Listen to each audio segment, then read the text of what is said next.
나라는 늙은 년은 조카를 집에 끌고 오듯 데리고 와서 뜨거운 시간을 보내며 엉엉 울기까지 했습니다. 주인님인 것이지요. 내 몸의 주인님.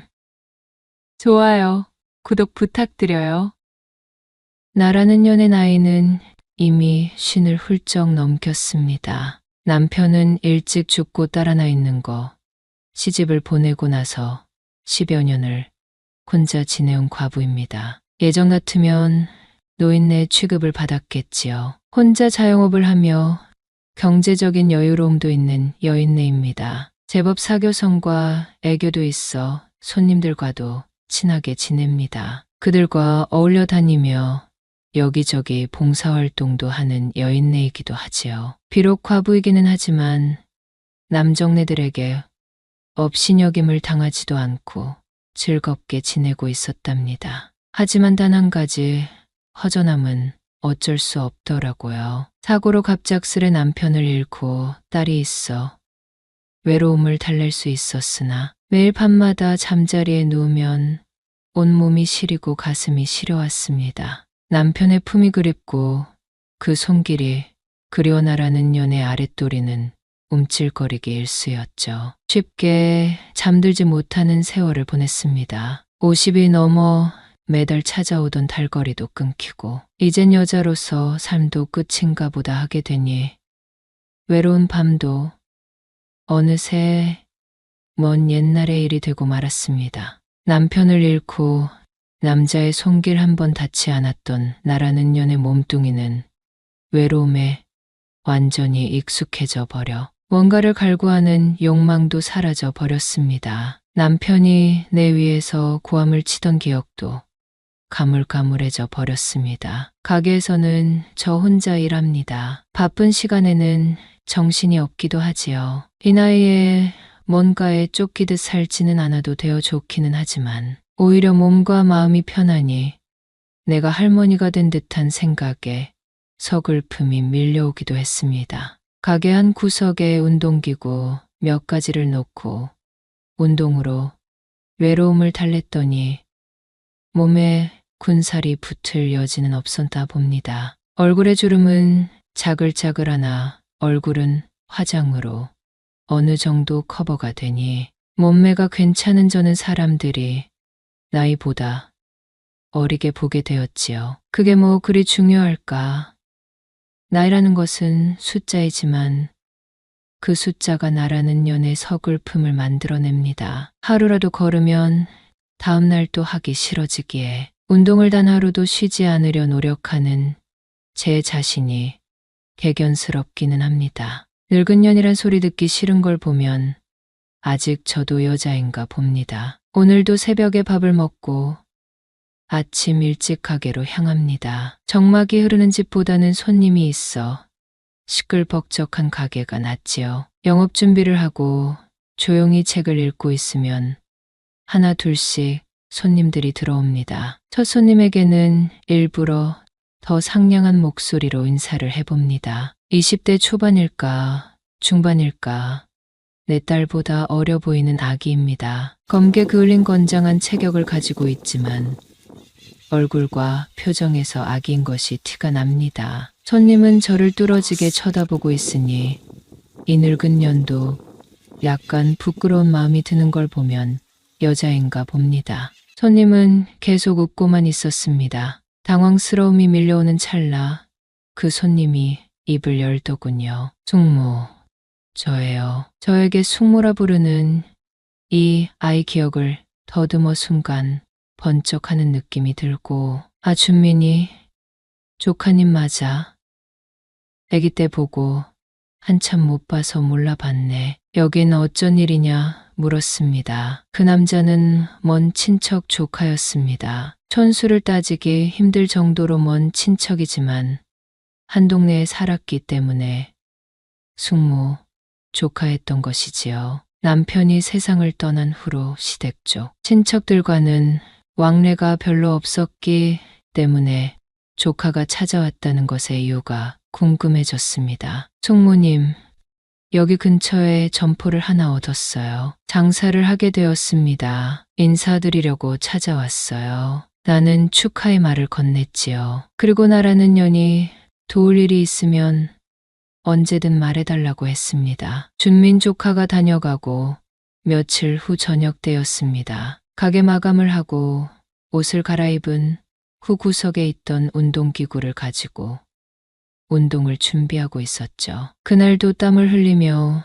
온몸에 힘을 빼놓고 집에 가서 저녁을 먹으면 꿈나라로 직행할 계획이었습니다. 갑자기 문을 두드리는 소리가 들렸습니다. 앞뒤 굴곡이 적나라하게 드러나는 레깅스와 쫄티를 입고 운동을 하려던 찰나였기 때문에 당황스러울 수밖에 없었습니다. 조카인데 뭐 어떠랴 하는 마음 반, 다른 마음 반을 가지고 가게 문을 열어주었지요. 조카님, 무슨 일로 왔어?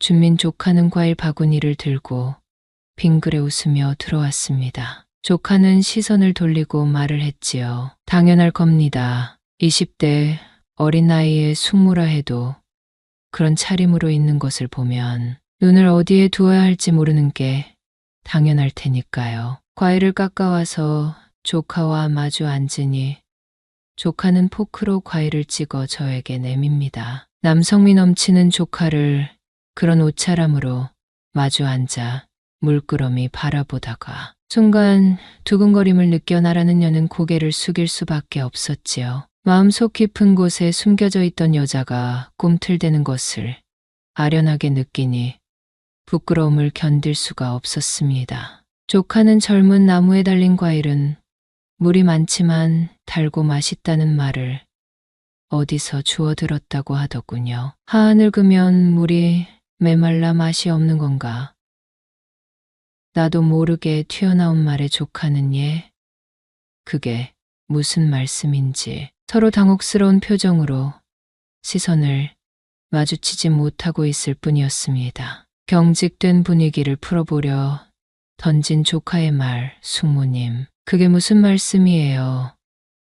숙모님처럼 건강하고 늘씬한 몸매를 지닌 여자는 젊은 여자들 중에서도 흔치 않아요. 준민 조카의 눈웃음은 나라는 년의 마음을 뭉클하게 만들기 충분했습니다. 조카님 노인네, 놀리면 혼나요. 나의 앙탈의 조카는, 숙모님은 미인형 얼굴에 운동으로 건강미까지 흘러넘치잖아요. 그래서 제가 이렇게 숙모님을 쳐다보기 힘들 정도인데요.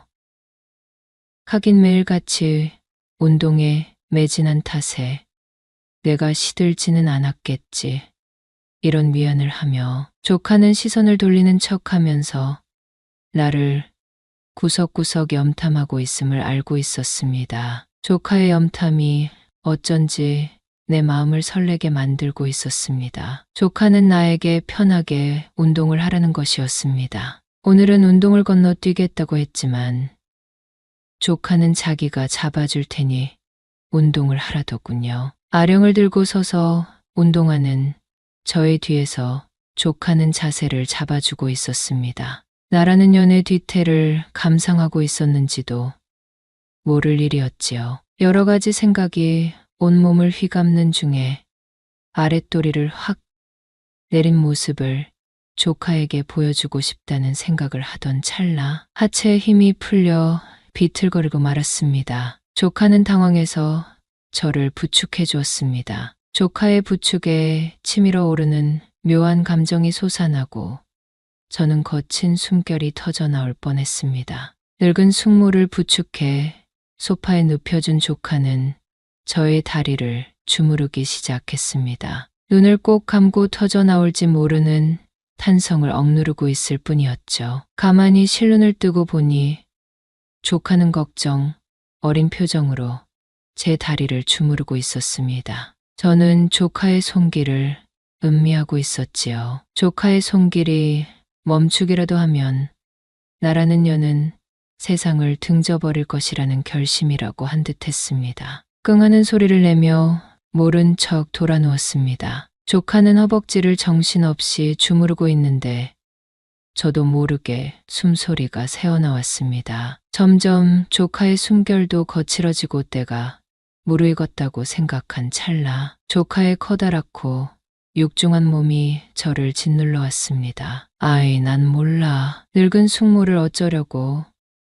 나의 앙탈쯤은 읽고 있다는 듯 가만 계셔보세요. 제가 오늘 호강시켜 드릴게요. 말 그대로 호강이었습니다. 준민이와의 뜨거운 시간은 정말 길었습니다. 소파란 물건이 앉는 의자의 한 종류라 눕기에는 불편했지만 정신없이 일을 치렀습니다. 역시 어린 나이의 남자는 길게 가지는 못하더군요. 5분도 안 되어 끝이 났고 저는 부끄러움에 몸서리를 치며 조카에게 이렇게 말했습니다. 준민 조카, 우리 집으로 가자. 응, 숙모 집으로 가자. 맛있는 거 줄게. 그 맛있는 거라 지칭한 건 바로 이 늙은 년의 몸뚱이였습니다. 저는 너무나도 놀랐습니다. 폐경이 온 지 이미 오래인데 젊음의 활력이 온몸에서 깨어난 것에 너무나도 놀랐습니다. 남편을 떠나보내고 그 무엇도 드나든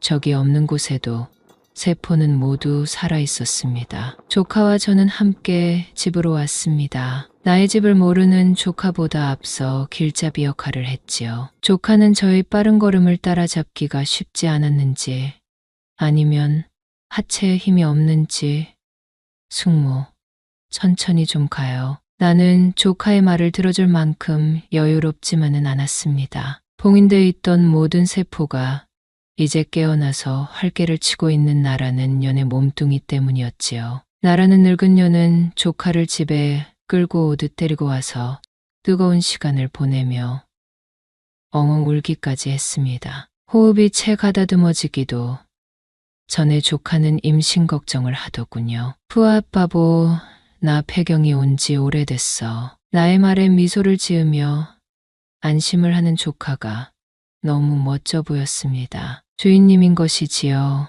내 몸의 주인님 보였습니다. 다음날 아침 진수성찬을 차려 조카를 먹였습니다. 숙모님도 드세요 하며 미소 짓는 조카를 보며 고개를 끄덕이고 수저를 들었습니다. 음식에는 시선이 가지 않고 조카가 먹고 있는 모습이 자꾸만 보고 싶어. 조카가 밥을 먹는 모습을 물끄러미 지켜보고 있었습니다.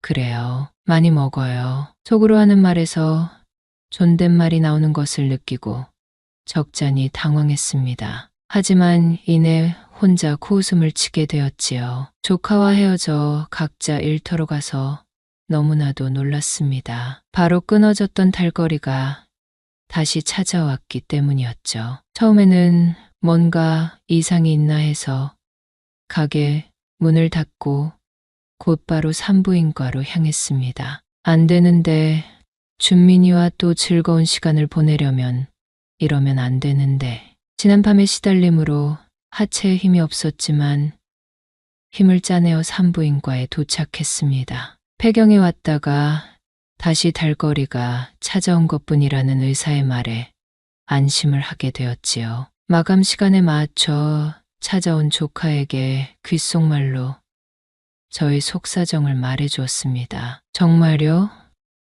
내가 그럼 숙모를 젊게 해준 거네요. 하며 호방한 웃음소리를 들려주는 조카에게 몰라 다 조카 때문이야. 책임져. 하며 어린 여자의 목소리로 앙탈을 부리는 내 자신이 귀엽게 느껴졌습니다.